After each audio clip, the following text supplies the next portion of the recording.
Con. First and foremost, I want to say, Call Allah Yahweh by Shema Mashiach Yahweh Shah. It's all praise to the Heavenly Father God Yahweh, in the name of the only God's Son Yahweh Shah, who were ignorant called Jesus Christ. All right. So, Josiah reporting in for another, you know, I wouldn't call it a cold cut. It's not really a word to the wise, right? Just expressing a sentiment, that I feel every man should hear right now. All right. Uh, when you enter rooms, when you embark on feats throughout your life, when you're in your everyday um, occurrences, right, throughout your life, the interactions that you have with people, right, you shouldn't be taken as a game. Okay, you shouldn't be taken as a joke. Nothing about you should suggest he's a joke, right? Nothing. Okay, and when you look at the prophets within the scriptures, when you look at the men of valor within the scriptures, you see when they came around, people had to consider how their behavior was around these people. People had to consider their words and things of that nature around these people. Okay, people had to consider what frame of thought, what emotion was these people expressing as they were coming up to them, right? So when you deal with this, man, you consider, okay, and when you read the scriptures, people took the men of the Lord serious at all times. All right, and this is something that we got to start considering within our own behaviors. All right, and let's get this, man. Let me show y'all something. Let me show y'all something. Man. This is the book of First Samuel, chapter 16. Let me start from the top. And Yahweh said unto Samuel, how long wilt thou mourn for Saul, seeing I have rejected him from reigning over Israel?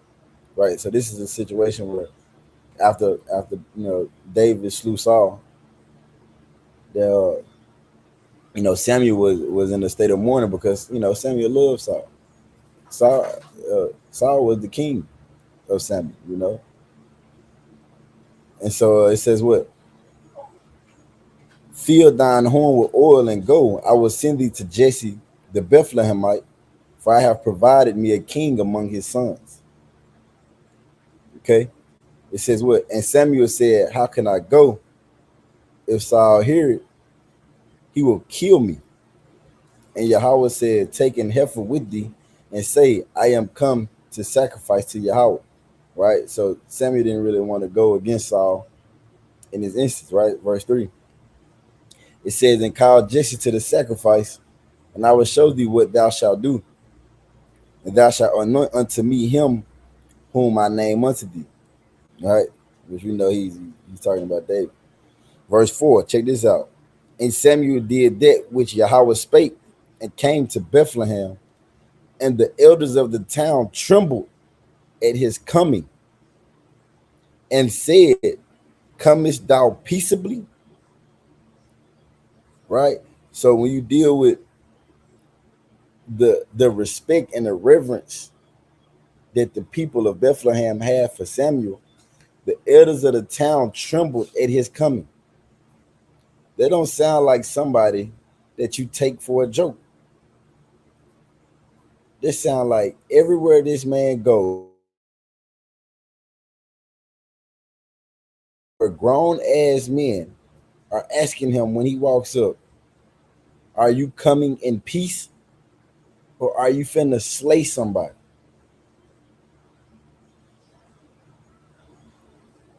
Right? It says, and Samuel did that which Yahweh spake and came to Bethlehem, and the elders of the town trembled at his coming. Right? Then you know that Samuel wasn't no guy to play around with. He was a serious man. He was a man of the Lord, but he was a serious man with the capability of killing in his hands. Are you that same guy? Right? Verse 5. He said peaceably. right? Letting them know, man, y'all can chill, right? I am come to sacrifice unto Yahweh. Sanctify yourselves and come with me to the sacrifice. And he sanctified Jesse and his sons and called them to the sacrifice, right? So boom. But nevertheless, you see the reverence that Samuel was given when he came into the town, right? And you have other instances of valiant men throughout the scriptures, men that we know about and we deem as the patriarchs of our nation, right? The renown, the men of renown in our nation that also received the same reverence, right? Like Nehemiah, for instance. All right, let's get this account from Nehemiah. Right, this is the book of Nehemiah, chapter 13. We're gonna start at verse 23. It says, "Well, in those days also saw I Jews that had married wives of Ashdod, of Ammon, and of Moab. And their children spake half in the speech of Ashdod, and could not speak in the Jews' language, but according to the language of each people." Right. So this is going on in the time of Nehemiah where people were, what you would call interracially marrying, right? And instead of allowing the kids to be brought up in the customs of their fathers, they're being brought up in the customs of their mothers, right? Taking on their mother's language, their mother's native tongues, right? Their more than likely their mother's all these cultures and mannerisms of the people of what you would call the heathens, right? But could not speak and didn't really understand their own language, right? Their own native language, right? But this is the response from Nehemiah in this situation, a man of the Lord. Verse 25, it says, "And I contended with them and cursed them and smote certain of them and plucked off their hair and made them swear by God, saying, Ye shall not give your daughters unto their sons, nor take their daughters unto your sons, or for yourself." Right? So what did he do? He contended with them, right? And cursed them and smote certain of them, right? Like this ain't an army of people doing this. This isn't him and a crew of people doing this.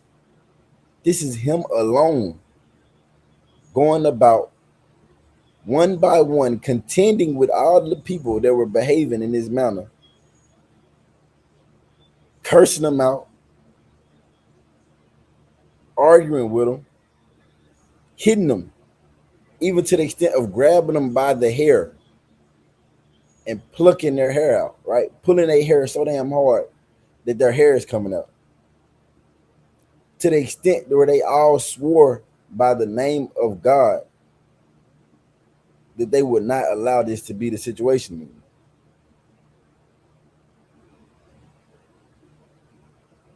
Do you have that capability?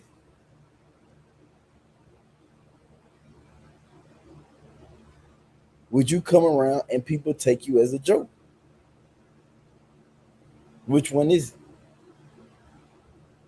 And if your answer is the latter, you have work to do, right? And this is just a few examples of valiant men, men of valor, men of renown, behaving in a manner that's conducive to a man deserving respect. All right.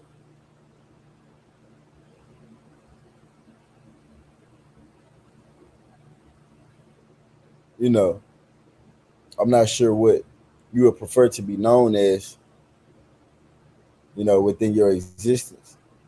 Within this reality, I'm not sure what you would prefer to be known as, but with me, I'll be, perfectly fine.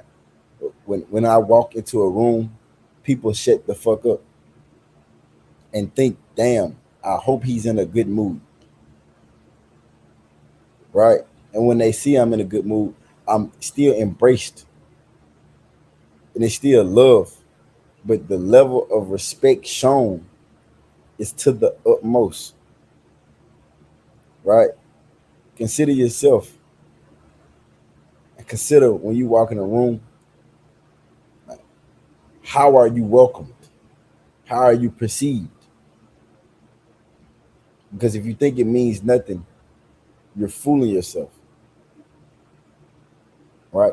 The way people perceive you matters, believe it or not, right? Because their perception is solely based off of your behaviors, right? The only way for them to have conceived this perception on you is through all of your behaviors. These men always behaved in a certain manner. And I would advise you to as well, right? Just something to think about, man. And with that, I'm gonna say shalom.